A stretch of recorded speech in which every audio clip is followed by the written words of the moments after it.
Hello friends, hello student. Today I will start the next topic in the lesson, the rise of nationalism in Europe. This is our second topic, the making of nationalism in Europe. This is very important topic and this is the introduction of the topic where I will tell you which were the possibilities, which were the conditions were prevailing during the mid 18th century when there was not any nation states. What were the condition of the Europe? Actually, what was happened that time? Germany, Italy, and Switzerland. These countries they were not established as a nation states, so they were divided into the different categories of the administration: kingdom, duchies, and the cantons. Kingdom means a biggest part, that is state, cantons, region. So their rulers they were having the autonomous territories, means their territories were identified. मतलब उनकी जो क्षेत्र थे वो identified थे और उनको ये बहुत अच्छी तरीके से बताया गया था कि आपका क्षेत्र है, इसमें आपको आगे ओवर क्रॉस नहीं करना है। फिर देखिए यूरोप की क्या कंडीशन थी।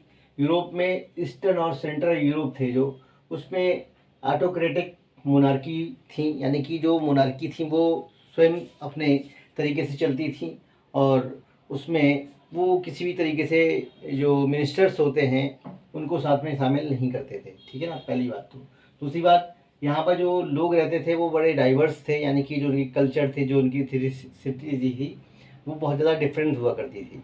ठीक है ना। तीसरी बात, वो आपस में एक दूसरे को अलग अलग तरीके से देखते थे, मतलब वो अपने आप को एक तरीके से यूनिफाइड तरीके से नहीं देखते थे, कॉमन तरीके से नहीं देखते थे, सबसे अहम बात थी। और जो उनकी लैंग्वेजेस थी वो बहुत ज़्यादा डिफरेंट हुआ करती थी, जो कि हम लोग आगे समझने वाले हैं। अब देखिए, जो हैबसबर्ग एम्पायर का एग्जाम्पल लेते हैं, ठीक है ना, जो कि ऑस्ट्रिया हंगरी से था। ऑस्ट्रिया हंगरी में किसका एम्पायर था? हैबसबर्ग एम्पायर था।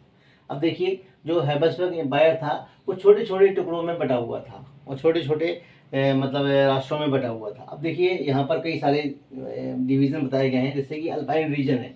जो अल्पाइन रीजन था इसमें टायरोल, ऑस्ट्रिया, स्विट्जरलैंड, बोहेमिया का क्षेत्र आता था, जिसमें जो अरिस्टोक्रेसी पहले से ही जर्मन लैंग्वेज बोल रही थी, जबकि लोम्बार्डी और वेनेशिया का क्षेत्र था उसमें इटालियन जो लोग थे वो पहले से रह रहे थे। यानी कि यहाँ पर जो प्रोविंस था, प्रोविंस के लोग थे जो, वो कौन सी लैंग्वेज बोला करते थे? इटालियन लैंग्वेज बोला करते थे वो।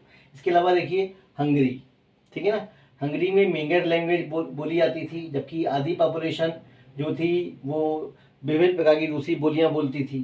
यानी कि आधी पॉपुलेशन तो मेंगर लैंग्वेज बोलती है और आधी लैंग्वेज जो है वो डिफरेंट टाइप की जो बोलियां होती हैं, लैंग्वेज नहीं होती है, उसे डायलेक्ट्स बोलते हैं। ठीक है ना। तो आधी पॉपुलेशन ने बोली थी। गैलिशिया में क्या कंडीशन थी? गैलिशिया में कंडीशन ये थी कि जो अरिस्टोक्रेसी थी वो पॉलिश लैंग्वेज बोलती थी। अब ये देखिए, ये तीन प्रभावी जो लोग हो गए, ठीक है ना।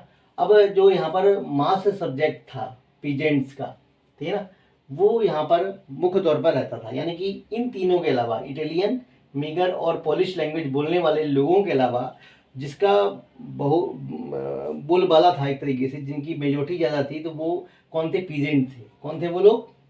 पीजेंट थे। अब सुना गया आपको अच्छी तरीके से।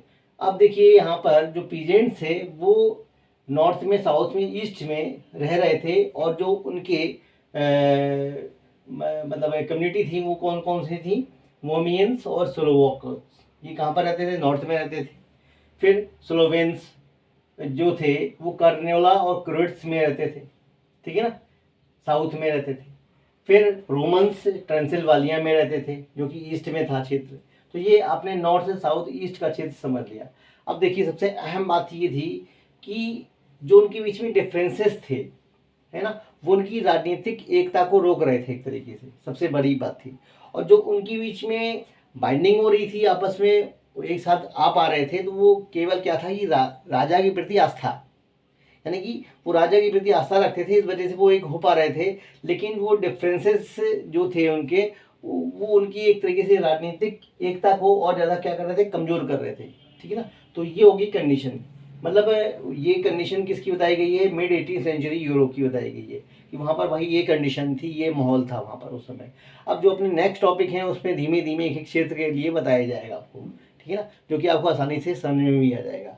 तो होप आपको ये शायद बातें समझ में आ रही होंगी, और अगर आपको कोई भी प्रॉब्लम होती है तो आप निश्चित तौर पर कमेंट करके मुझे बताइए कि आपने कहाँ पर क्या समझा, कहाँ पर क्या नहीं समझा। ठीक है स्टूडेंट, तो thank you to listen me and watching me.